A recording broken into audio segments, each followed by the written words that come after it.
जय श्री कृष्णा दोस्तों, कैसे हैं? उम्मीद करते कि आप सब अच्छे होंगे और मैं भी बहुत अच्छी हूँ। तो आप सभी लोगों को हैप्पी लोहड़ी। तो आज है लोहड़ी और वैसे तो हमारे यहाँ इसको बोलते हैं तिलैया। तो आज हमारे यहाँ बनी है मंगोड़ी और मेथी की पूड़ी, सब्जी, तिल के लड्डू, गाजर का हलवा, सब कुछ आज बना है। तो वही सब लोगों ने हमने खाया है। और जस्ट अभी मैं किचन से फ्री हुई हूँ, अभी नहीं भी हुई क्योंकि मुझे अभी और भी लड्डू वगैरह बनाना है, मठरी बनाना है। तो अभी मुझे थोड़ा सा काम और है। तो अभी अभी मेरे बहुत सारे ढेर सारे कपड़े हैं। तो अभी पहले मैं कपड़ों का काम कर लूँ, उसके बाद फिर मुझे बेटे के लिए मटरी बनानी है और ड्राई फ्रूट्स के भी लड्डू बनाना है। क्योंकि क्या रहता है ना, त्यौहार में इतना सारा काम हो जाता है ना कि एक दिन में अपन सारा काम नहीं कर सकते हैं। तो रेस्ट ले लेके काम करना पड़ता है, नहीं तो अगर मैं बीमार हो गई ना तो फिर कौन काम करेगा। तो अपने आप को स्वस्थ रखना भी बहुत ज़रूरी है। तो काम करते करते थोड़ा आराम भी कर लेती हूँ और उसके बाद जब 1-2 घंटा आराम करने के बाद फिर काम करने लगती हूँ। तो ऐसा मेरा त्योहारों के दिन का टाइम निकाल निकाल के काम करती हूँ और रेस्ट भी लेती जाती हूँ ताकि मैं थकूँ नहीं और बीमार नहीं हूँ। तो चलिए चलते हैं, अभी कपड़े निचोड़ लेते हैं, उसके बाद छत पे डाल के और फिर आगे का काम करते हैं किचन का। आ गए क्या? तो फ्रेंड, हमारे कपड़े सूख चुके हैं और अब मैं इनको लेके जा रही हूँ छत पे। तो आज पता सुबह से ही मैं इतनी काम में लगी हूँ कि आज मैं तैयार भी नहीं हुई, इतना काम। अरे बाप रे, आप देख सकते हैं मैं छत पे आ गई, बहुत तेज़ धूप है। तो मैंने कहा जल्दी जल्दी कपड़े डाल देती हूँ तो सूख जाएंगे। सुबह से ही काम में लगे यार। आज त्यौहार तो कोई भी त्यौहार आता है हम औरतों के लिए बहुत काम लेके आता है। और मैं आपको दिखाती हूँ, मेरे देवरानी के गेहूँ डले हैं यहाँ पे, तो उसके बेटे ने पूरे गेहूँ फैला दिए। देखो आपको दिखाती हूँ मैं, ये देखो चादर में डले हैं, उसके बेटे ने लोट लोट के पूरे गेहूं को फैला दिए। ये देखो पूरे जगह, पूरे छत पे फैले हैं और भर भर के मुँह खा रहा था। तो मैंने 2-3 चाटा लगाए हैं तो रोता हुआ नीचे चला गया है।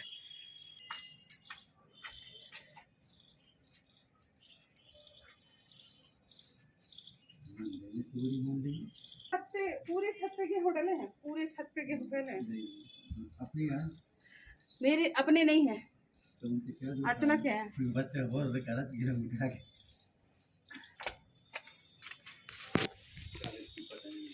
तो फ्रेंड, मैंने डाल दिए छत पे कपड़े, अब वो सूखते रहेंगे।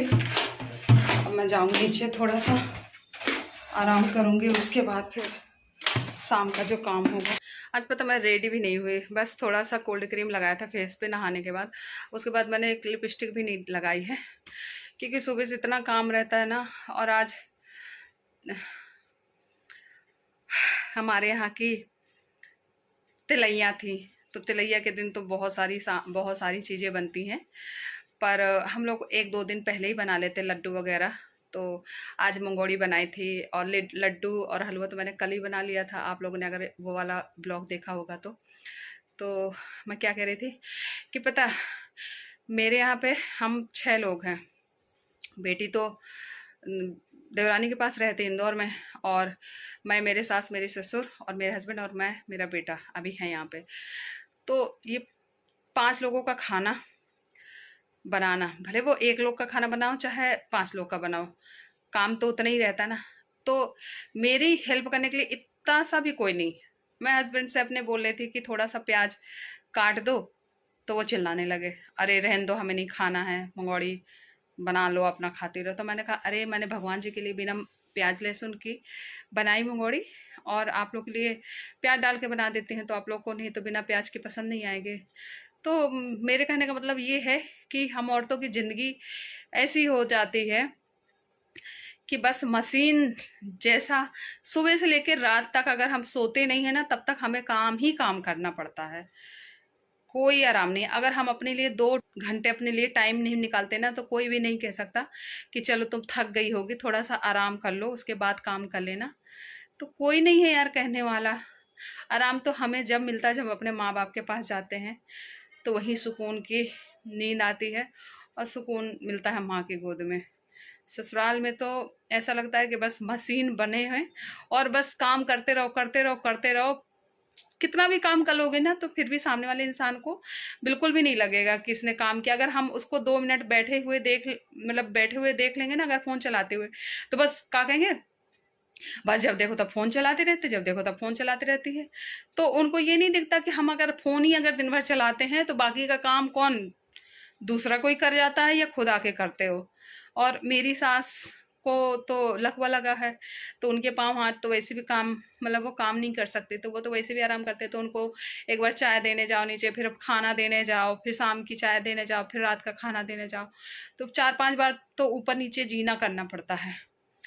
तो उनका अलग से काम करो और फिर पूरे घर का काम करना ही पड़ता, कपड़े लो, बर्तन लो, झाड़ू पोछा, बर्तन सभी तो करना पड़ता, खाना। तो एक इंसान यार थक जाता है, मैं बहुत थक जाती हूँ। तो कभी कभी तो मुझे बहुत रोना आने लगता है कि यार मेरी ज़िंदगी में पता नहीं क्या होगा, किसी की भी हेल्प नहीं मिलती मुझे, कि किसी की भी हेल्प मिलती हो। अब क्या ही करूँ। मुझे लगता है मेरी जैसे और भी औरतें होंगी जिनको यही सारी प्रॉब्लम होती होगी, जो घर जो हाउस वाइफ होंगी ना, तो वो समझ सकती हैं कि एक औरत का दर्द।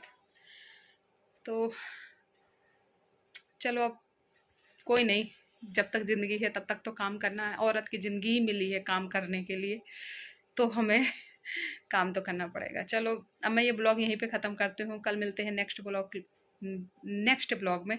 तब तक के लिए आप सभी को राधे राधे। और मैं जाके थोड़ा सा अपना हुलिया सही कर लूँ, क्योंकि मुझे खुद को देख के भी ये शक्ल अच्छी नहीं लग रही कि आज बिल्कुल वैसी लग रही हूँ, तो रोनी सूरत लग रही है मेरी। तो जा रही थोड़ा सा तैयार हो जाती हूँ, उसके बाद फिर शाम का जो काम है वो तो मुझे करना ही पड़ेगा। चलिए, चलो मिलते हैं नेक्स्ट ब्लॉग में, तब तक के लिए आप सभी को राधे राधे।